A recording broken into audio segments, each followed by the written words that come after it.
Hi guys, चलिए आज हम लोग पढ़ने जा रहे हैं एन एपिताफ जो पोयम है इसका एक्सप्लेनेशन, जिसको लिखा गया है वाल्टर डेलामेर के द्वारा। An epitaph is a poem which has been written by Walter de la Mare. तो ये इनका ऑथर है। तो what was the theme of the poem, हम सभी को आज जानना है।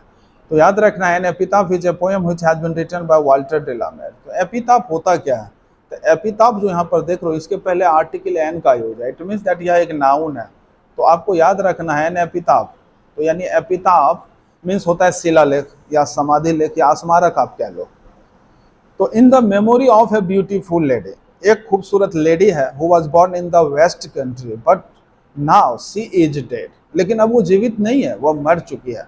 तो in the memory of beautiful lady, ये जो वाल्टर डेलामेर है उसके याद में इस पोयम को लिखता है। इसलिए आपको याद रखना है what was the tone of the poem an epitaph. तो एन एपिताफ इस पोयम का जो टोन है वो है मेलनचोली। मेलनचोली मीन्स उदासी की भावना। This is the poem which is known as a humorous as well as you can say ironical. तो यानी यह जो पोयम है यह हुमेरियस भी है और आयरोनिकल पोयम है। But in this poem the poet makes us aware, लेकिन इस पोयम के माध्यम से ये जो पोएट है हमें जागरूक करता है in human condition of modern life. आधुनिक युग में जो ह्यूमन कंडीशन है यानी मानव जाति का जो अवस्था है वह ब्यूटी के पीछे भागता है। तो ये गलती ऑथर का कहना है मैंने कर लिया, अब तुम्हें नहीं करना है। तो मेक अस अवेयर, तो बड़ा ही अच्छा थॉट है। मैं तो चाहूँगा कि आप अंत तक बने रहें। तो चलिए हम जानते हैं सबसे पहले ऑथर के बारे में, फिर इसका लाइन बाय लाइन एक्सप्लेनेशन हम लोग पढ़ेंगे। आपको याद रखना he was born in 1853 and died in 1956। तो यहाँ पर जो मैंने मेंशन किया हुआ यह है इसका जन्म 1853 को हुआ एंड डाइड इन 1956। फिर विलेज चार्ल्टन कैंट इंग्लैंड, आगे आपको याद रहेगा रखना पड़ेगा। अब यहाँ पर याद रखना है विलेज कहाँ है, where he was born in. तो चार्ल्टन कैंट इंग्लैंड, चार्ल्टन गांव का नाम है, कैंट शहर है, इंग्लैंड कंट्री को हम बोलेंगे। फिर आगे याद रखना है ही lost his father, means that जब when he was born and he was only 4 years old, तो he has lost his father. तो वही चीज यहाँ पर मेंशन है कि he lost his father at the age of 4 years, यानी who lost his father at the age of 4 years। तो आपको कहना है वाल्टर डेलामेर, यानी यह जब 4 साल का था तभी अपने पिता को खो दिया। फिर याद रखना है कि the tone of this poem was melancholy. Melancholy का मतलब होता है उदासी की भावना, जो कि एक्सप्लेनेशन पढ़ने से पहले आपको ये चीज याद रखना ही पड़ेगा। He is known as a children poet, हम जान रहे हैं जिस जिस पोयम को हम पढ़ रहे हैं उसका कर्म के आधार पर उपनाम मिलता जा रहा है। तो यह एक चिल्ड्रन पोएट है, चिल्ड्रन पोएट के नाम से इसे जाना जाता है।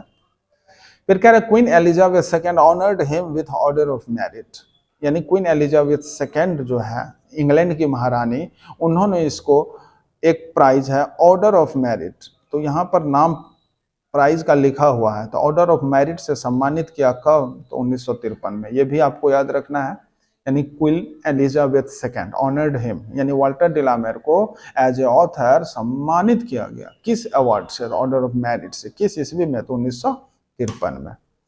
वो he wrote songs for children, यानी इनका 2 वेल नोन वर्क्स है। पहला है यहाँ पर मेंशन किया हुआ songs for children and peacock pie. तो ये कभी कभी पूछ देता है कि सॉन्ग्स फॉर चिल्ड्रन या पीकॉक पाई, जो इनका 2 बुक है, इन दोनों का ऑथर कौन है, तो आपको ये याद रखना है। अब हम लोग पढ़ते हैं explanation. Here lies a most beautiful lady. Author स्मारक पे चला जाता है because he had habit to moving here and there without any commitment, because he thinks that she was the most beautiful lady.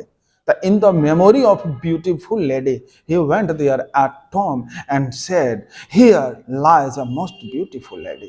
Author कह रहा है देख यहाँ पर एक खूबसूरत लेडी लेटी हुई है, और वो खूबसूरत ही नहीं है, most beautiful lady, superlative word, सबसे अधिक खूबसूरत लेडी है जो कि लेटी हुई है। दूसरा लाइन कह रहा है light of step and heart was she. यही एक फ्रेज है जो कि आपको याद रखना है, light of step and heart was she. इसका मतलब होता है head moving here and there, means that किसी को आदत लग जाना यहाँ वहां जाने का without any commitment.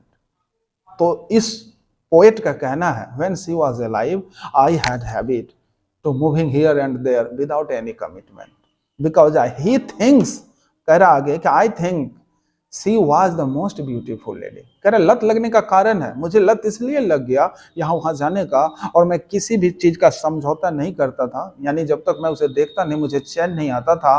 Because I thinks, कह रहे क्योंकि मैं सोचता हूँ, she was the most beautiful lady, वह सबसे अधिक खूबसूरत लेडी थी, that ever was in the west country, शायद ही फिर कभी वेस्ट कंट्री में इतनी खूबसूरत लेडीज जन्म लेगी। तो आपसे यह भी पूछा जाता है कि in this poem lady has been mention who is belonging to, वह कहां से बिलोंग करती है, तो वेस्ट कंट्री से।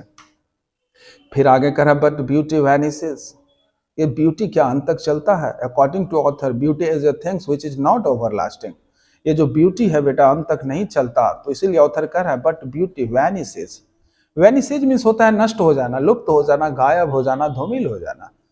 तो कह रहे ये ब्यूटी है क्या? Today I am here at her Tom, why?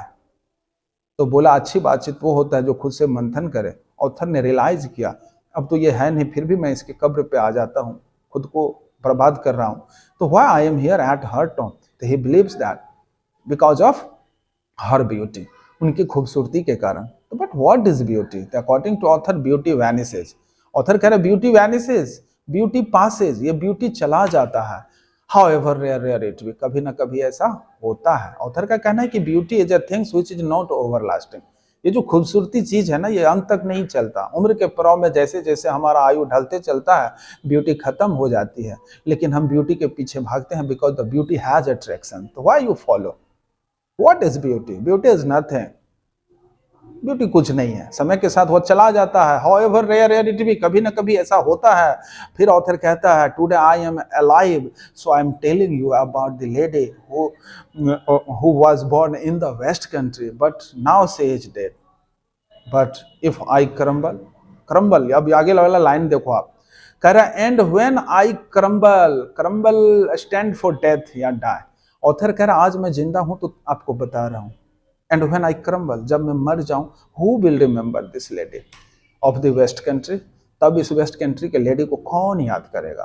तो according to author no one can remember you if you don't have quality. तो never follow the beauty, always try to follow the excellency. This is the poem which has been written by Walter de la Mare. What a thought!